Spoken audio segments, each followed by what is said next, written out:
Lorsque le Seigneur a projeté sauver l'humanité, il a envoyé son Fils au temps marqué, n'est-ce pas, pour venir sauver l'homme. Ça veut dire que quand vous lisez l'Ancien Testament, la prophétie messianique, c'est-à-dire les prophéties qui annoncent la venue de Christ, sont de deux genres. Parce que toute la Bible, de la Genèse à Apocalypse, parle d'une seule personne, Christ. Et maintenant, les prophéties annonçant les événements, n'est-ce pas, messianiques, sont de deux types. Il y a donc un problème, c'est que les Juifs n'ont pas compris la venue du Messie comme l'Église. Alors, Ésaïe 53, par exemple, parle d'un Messie qui va venir pour souffrir et souffrir pour le péché de l'humanité. Tandis que Jérémie, de l'autre côté, parle d'un Messie qui doit venir régner et s'asseoir sur le trône de David. Ésaïe, d'ailleurs, chapitre 9 le dit, il sera le prince de la paix. En fait, donc, Daniel a également parlé du Messie. Maintenant, les Juifs n'avaient pas su faire la synthèse des deux formes de prophétie. Les Juifs voyaient donc que le Messie devait venir une fois pour s'asseoir sur le trône de David directement. Donc les Juifs attendaient un Messie qui vient s'asseoir directement sur le trône de David. Alors lorsqu'il est venu la première fois, les Juifs s'attendaient à ce qu'il les délivre de la main de l'Empire romain et qu'il restaure le trône de David. Parce que le Seigneur avait promis, n'est-ce pas, un successeur à David qui doit s'asseoir sur son trône pour l'éternité. Et donc, la raison pour laquelle Jésus avait été donc assassiné, c'est parce que, premièrement, pour les païens qui étaient les Romains, ils devaient renverser Pilate. C'est pour cela que, lors de la comparaison au tribunal, la question qui lui avait été posée, c'est que, es-tu le roi des Juifs? En fait, il croyait que c'était un opposant qui vient renverser son pouvoir. Jésus lui a fait savoir que son royaume n'est pas de ce monde. Parce que son royaume était de ce monde. Ses troupes devaient combattre pour lui. Donc il parlait par là du royaume des cieux qui était à venir. Et ce royaume des cieux doit effectivement venir. Mais dans le plan de Dieu, le Messie devait d'abord venir pour sauver les hommes. C'est ça la première venue de Christ. Le Messie venant comme un bouc émissaire, un bouc qui doit souffrir. La Bible dit, n'est-ce pas, que Dieu a tant aimé le monde, il a envoyé son Fils, c'est ça sa première venue. 1 Timothée chapitre 2, le verset 3, la même chose est dit. C'est une vérité certaine que Christ est venu dans ce monde pour mourir pour les pécheurs. Mais les Juifs n'ont pas compris que la première venue de Christ était pour mourir d'abord. Il n'était pas venu en tant que, premièrement, pour s'asseoir sur le trône de David. Et donc le Jésus qui vient pour s'asseoir, pour mourir pour le péché des hommes, généralement on le compare au fils de Joseph. C'est-à-dire le Jésus faible, le Messie faible. Il sort de la terre de façon faible. Ésaïe le décrit comme une personne sans force, sans droit. Une personne que tout le monde va insulter, mépriser, rejeter, abandonner. Fils de Joseph. Mais en tant que fils de David, il doit s'asseoir sur le trône. En tant que fils de Joseph, il doit mourir pour le péché des hommes. Il doit s'humilier. Et donc, lorsque la Bible annonce la venue du Messie, la Bible annonce la venue du Messie en deux temps. Sa première venue pour mourir pour les péchés des hommes. Et sa seconde venue pour faire asseoir le règne davidique sur la terre. Le règne du millénium. Alors, jusqu'à présent, au moment où je suis en train de vous parler, les Juifs attendent donc ce Messie qui doit venir s'asseoir sur le trône de David. Maintenant, de l'autre côté, pour les croyants, pour certains croyants, parce que lorsqu'on parle du retour de Christ, comment est-ce qu'on peut situer cela par rapport au millénium, c'est-à-dire au règne davidique, le règne de 1000 ans? Il y a des chrétiens, il y a des doctrines, des théologiens, on les appelle déjà les... Parce que lorsqu'on parle du millénium, déjà on va dire millénium, il s'agit du règne de 1000 ans. Voilà. Maintenant, il y a des doctrines qui ne croient pas à l'existence du millénium. On les appelle les amillénistes ou bien les amillénaristes. Voilà, je n'aime pas utiliser les termes théologiques pour vous enseigner. Ceux-ci pensent que ça n'existe pas. Maintenant, il y a une deuxième position qui pense que le millénium existe, mais ça doit avoir lieu après l'enlèvement. Alors, ça dit que le millénium doit être avant l'enlèvement. C'est-à-dire, nous allons d'abord entrer dans la grande tribulation, et c'est au milieu de la grande tribulation, ou bien à la fin, que le Seigneur va venir enlever son peuple. Ça, c'est les post-millénaristes. Bon, maintenant, il y a ceux qui pensent que, selon, n'est-ce pas, la doctrine, la sainte doctrine, selon la sainte parole, que le Seigneur doit d'abord venir enlever son église sur la terre. Le Seigneur doit d'abord venir enlever son église sur la terre avant que la grande tribulation s'installe. Et voilà donc la position de la Bible. Toutes les autres positions ne sont que des manipulations. Alléluia. Amen. Alléluia. Amen. Lisons Hébreux 11, le verset 5. Toutes les autres positions ne sont que des manipulations. Hébreux 11, le verset 5.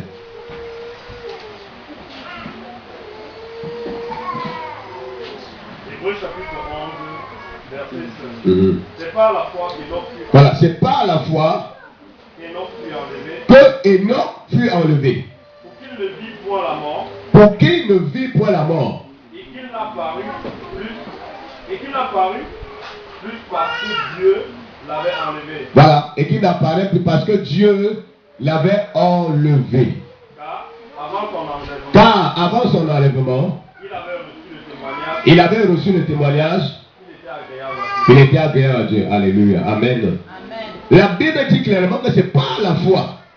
Vous savez, Enoch fut la toute première personne, le tout premier personnage biblique à être enlevé. Son histoire se situe avant Genèse 11. Enoch fut le tout premier personnage biblique à être enlevé. Il a connu l'enlèvement. Il n'a pas été enterré. C'est ça les signes de l'enlèvement avant la grande tribulation. Après Enoch, ce fut Élie. Élie également a été enlevé. Élie n'a pas connu l'enterrement. C'était ça les signes de l'enlèvement de l'église. Alléluia. Alors, quelles sont donc les preuves qui montrent que l'église doit d'abord être enlevée avant que la grande tribulation ne s'installe sur la terre? J'ai donc cité le cas d'Enoch, j'ai cité le cas d'Élie. Maintenant, citons également le cas d'une histoire, comme la destruction de Sodome et Gomorrhe. Dans le livre de Genèse, je crois, 18 et 19, vous avez là l'épisode de Lot. L'épisode de Lot.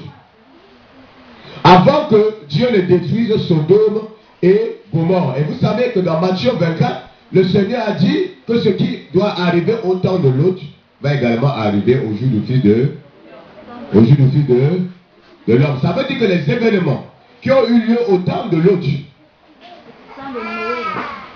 oui, au temps de Noé et au temps de Lot, doivent se répéter, n'est-ce pas, avant la venue du Fils de l'homme. Mais avant que Dieu ne détruise Sodome et Gomorrhe, qu'est-ce qui s'est passé? Le Seigneur a enlevé Lot à Sodome et à Gomorrhe. Vrai ou faux? Vrai ou faux? Lot a été délivré de Sodome par la grâce et par la force de Dieu.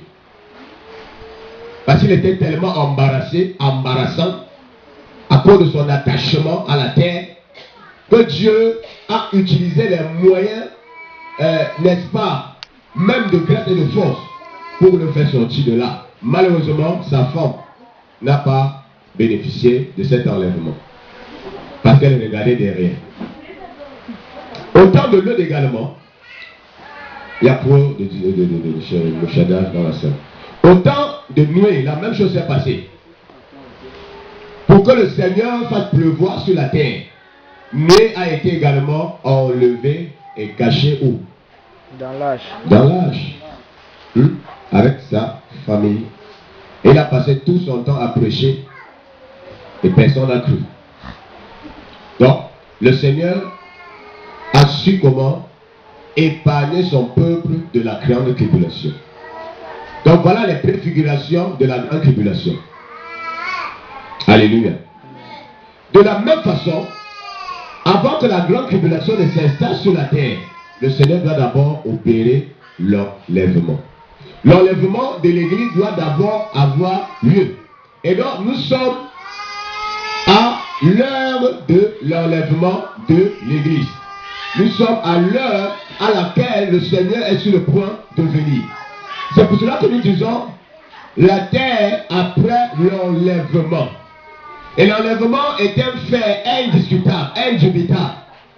Je vous ai dit la dernière fois que le croyant de maintenant doit, n'est-ce pas, se servir des événements qui se passent actuellement dans le monde pour actualiser les prophéties bibliques, pour faire comprendre au monde les prophéties, c'est-à-dire que ce qui se passe exactement. Parce que le monde entier ne sait pas ce qui se passe. Le monde entier n'arrive pas à comprendre cette grande décret qui est en train de s'abattre sur la terre. Lisons Daniel 12, le verset 1. Daniel chapitre 12, le verset 1. La terre après l'enlèvement. Daniel 12, le verset 1. Thank you, Jesus.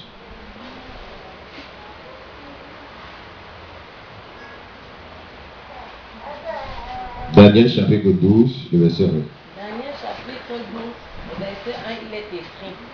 En ce temps-là, se lèvera Michaël, le grand chef, le défenseur des enfants de ton peuple, et ce sera une époque de détresse. Continue. Tel qu'il n'y en a point et de semblable depuis que les nations existent jusqu'à cette époque. En ce temps-là, ceux de ton peuple qui seront sauvés dans le livre seront sauvés. Plusieurs de ceux qui dorment dans la poussière de la terre se réveilleront, les uns pour la vie éternelle, les autres pour le pauvre, pour la honte éternelle. Ceux qui auront été intelligents brilleront comme la splendeur du ciel, et ceux qui auront enseigné la justice à la multitude brilleront comme les étoiles à toujours et à perpétuité. Alléluia. Alors le prophète Daniel est en train de nous révéler ici que avant ce grand jour de la colère de Dieu, avant le retour de notre Seigneur, il y aura la détresse sur la terre. Jacques Bazin, la détresse sur la terre. La détresse sur la terre. Il dit depuis que les nations existent. Depuis que les nations existent. Vous savez que nous sommes à ce que nous sommes au temps de la nation. Ce que la Bible appelle les temps des nations. Dans Luc 21, le Seigneur parle des temps de la nation. Ça veut dire que quoi? Ça veut dire que actuellement, dans bientôt, l'horloge de Dieu va se tourner vers Israël. Donc juste après l'enlèvement, les temps de nation s'achèvent. Et donc, Daniel est en train de dire que il y aura une grande détresse. Il y aura une grande détresse qui va donc s'abattre sur la terre depuis que le monde existe. Depuis que le monde existe. Cette détresse ne sera pas comparable aux détresses antérieures, aux détresses qui ont précédé le temps. Bien maintenant, cette détresse sera divisée en deux périodes, ou bien on aura deux dimensions. Il y aura le commencement des douleurs, ce que le Seigneur appelle le commencement des douleurs. Donc il y aura une détresse qui va s'abattre sur la terre avant l'enlèvement de l'église. Cette détresse aura pour but, premièrement, d'interpeller l'église au réveil. D'interpeller l'église à se réveiller de son sommeil. Et de l'autre côté, cette détresse aura pour but d'amener le monde entier à réaliser le retour de Yahushua et Hamashiach et à se repentir de leurs péchés pour participer à l'enlèvement. Parce que la Bible dit que le Seigneur ne veut pas que certains ratent l'enlèvement. Que Dieu veut que tous les hommes soient sauvés. Et par conséquent, parce que les nations d'à présent ont abandonné Dieu, parce que l'église, une partie de l'église s'est éloignée de la voie de Dieu à cause de son apostasie, de la séduction, des faux docteurs, des fausses doctrines, des faux prophètes, des faux ceci. Bien aimé, il faut que la détresse s'abatte d'abord. Et cette détresse aura pour but d'interpeller à la fois l'église et d'interpeller à la fois les nations. Et ces décrets sont inscrites, bien aimés, dans Matthieu 24, les signes de la fin des temps. Alléluia. Amen. Le commencement des douleurs. Donc avant l'enlèvement, il y aura le commencement des douleurs. Il y aura le commencement des douleurs. Il dit ce ne sera que le commencement des douleurs. Matthieu chapitre 24, disons. On va lire quelques versets là. Matthieu chapitre 24. Oui, allez-y, frère. Il est écrit. Comme Jésus s'en allait. Comme Jésus s'en allait. Au sortir du temple. Au sortir du temple. Ses disciples s'approchèrent. Pour lui en faire. Remarquer les constructions. Mais il leur dit. Voyez-vous cela. Je vous le dis en vérité. Il ne restera pas ici pierre sur pierre. Il ne soit renversé. Il s'assit sur la montagne. Il s'assit sur la montagne des oliviers. Et les disciples vinrent. Et les disciples vinrent en particulier lui faire cette question. Voilà, lui faire cette question. Dis-nous. Dis-nous. Quand cela arrivera. Quand cela arrivera-t-il? Et quel sera le signe de ton avènement et de la fin du monde? Jésus leur répondit, prenez garde que personne ne vous séduise. Donc là, il y aura premièrement la séduction continue. Car plusieurs viendront sur mon nom, disant, c'est moi qui suis le Christ. Et ils séduiront beaucoup de gens. Vous entendez parler de guerre et de bruit de guerre. Gardez-vous d'être troublés. Car il faut que ces choses arrivent. Mais ce ne sera pas encore la fin. Une nation s'élèvera contre une nation. Et un royaume contre un royaume. Et il y aura en divers lieux, oui. Tout cela ne sera que le commencement des douleurs. Alléluia. Amen. Que le Seigneur te bénisse.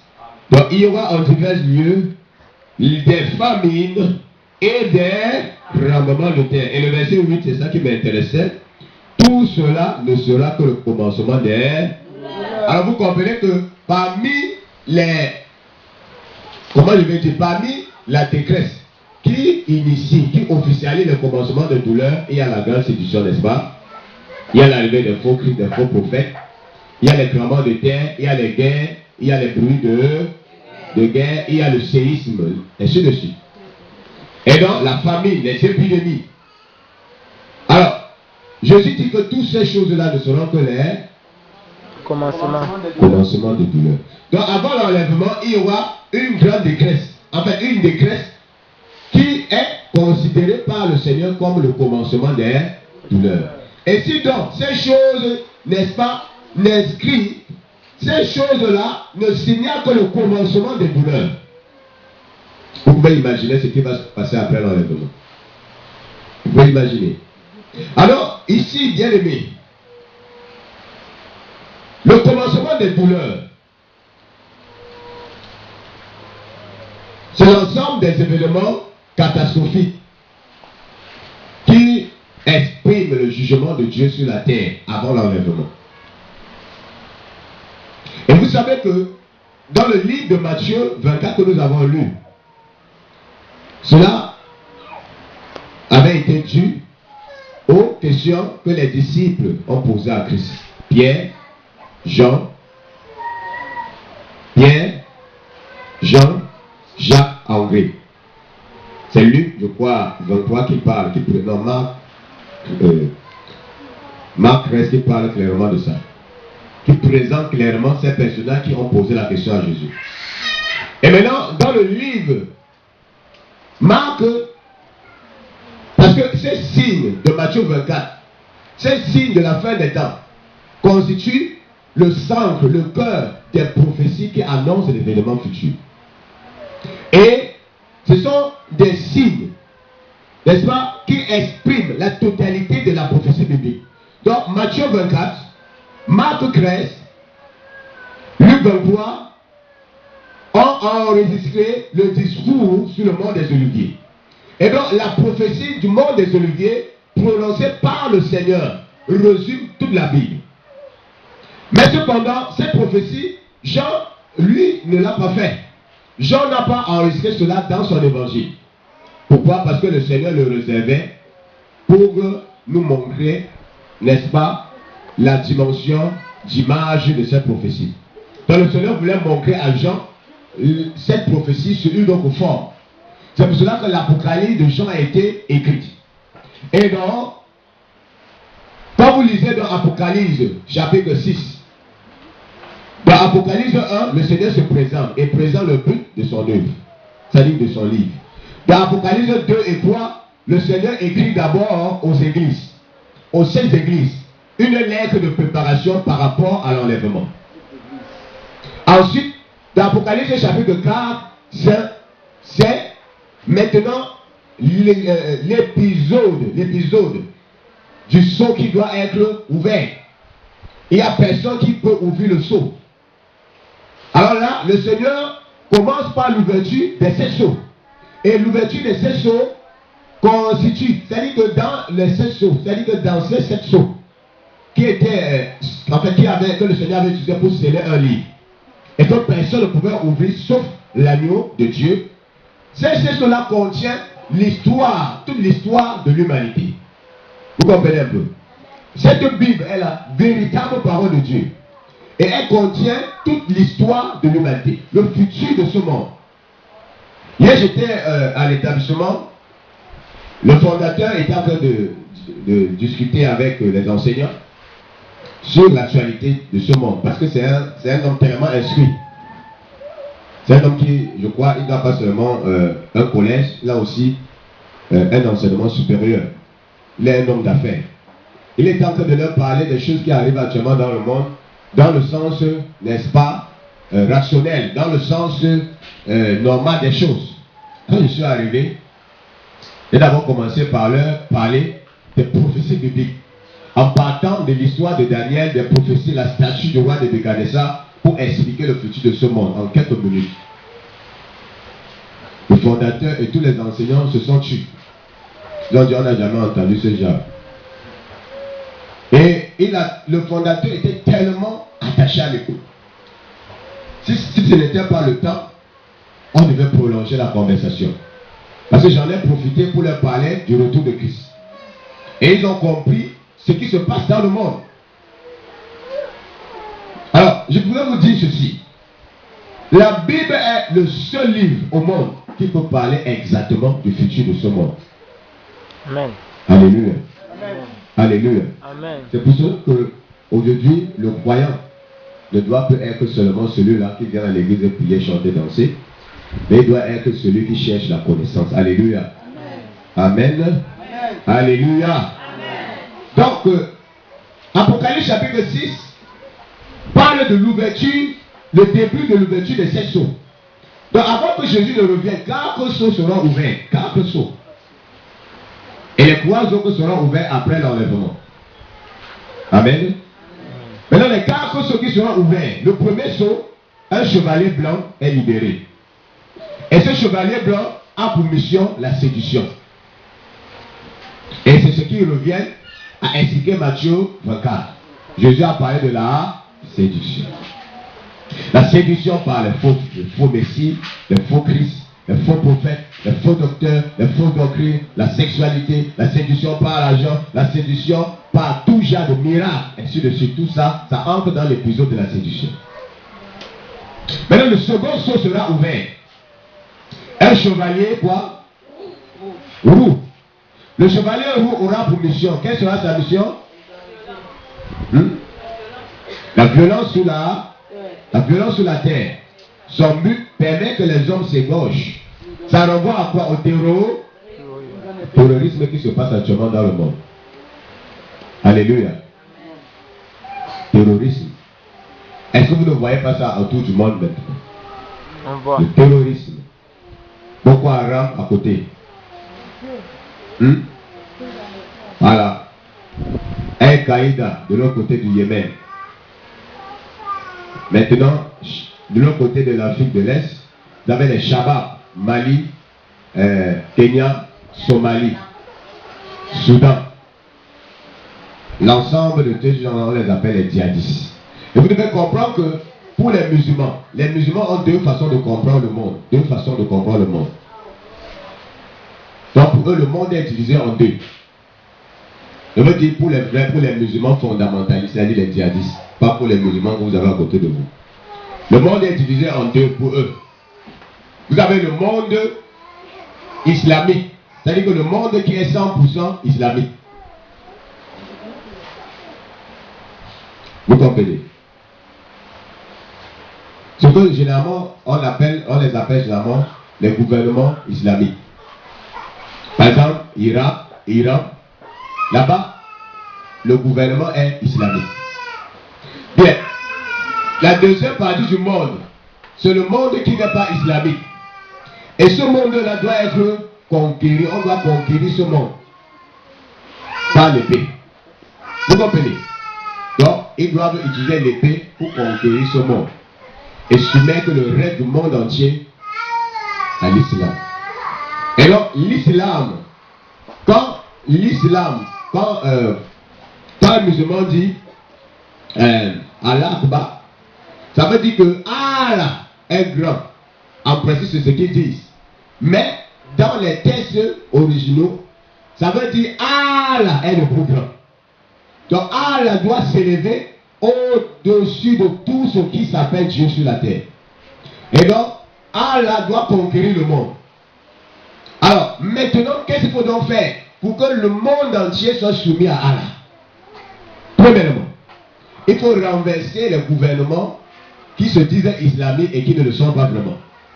C'est pour cela que de plus en plus, ils sont en train de renverser les gouvernements un peu partout. Et brûlent les mosquées. Ces gouvernements-là doivent être renversés pour installer ce qu'ils appellent la charia, le califat.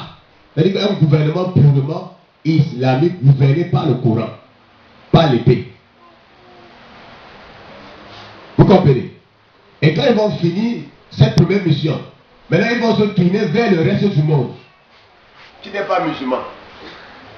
Et vers le reste du monde qui n'est pas musulman et conquérir ce reste du monde-là et le soumettre à l'islam. Voilà maintenant leur vision. Voilà l'origine du terrorisme dans le monde. Et c'est ce que vous devez comprendre. Alléluia. Alléluia. Amen. Ça veut dire qu'il y a un problème. Il y a une guerre qui doit régner sur la terre. Est-ce que c'est le règne de Dieu? Est-ce que c'est le règne de Yahushua et Hamashiach qui doit s'installer et s'établir sur cette terre? Ou c'est le règne de Allah? Ou c'est le règne des Illuminati? Il y a donc problème.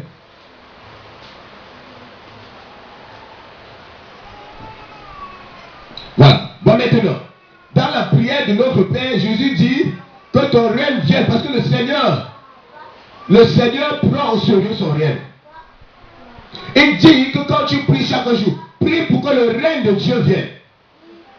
Or, Donc quand le Seigneur est venu sur la terre la première fois, ce n'était pas pour venir établir son règne, mais c'était pour annoncer son règne et susciter un peuple qui doit se convertir, se purifier et se tourner pour faire partie de ce règne. Alléluia. Amen. Et la Bible dit, lorsqu'il a parlé tellement du royaume, un jour Nicodème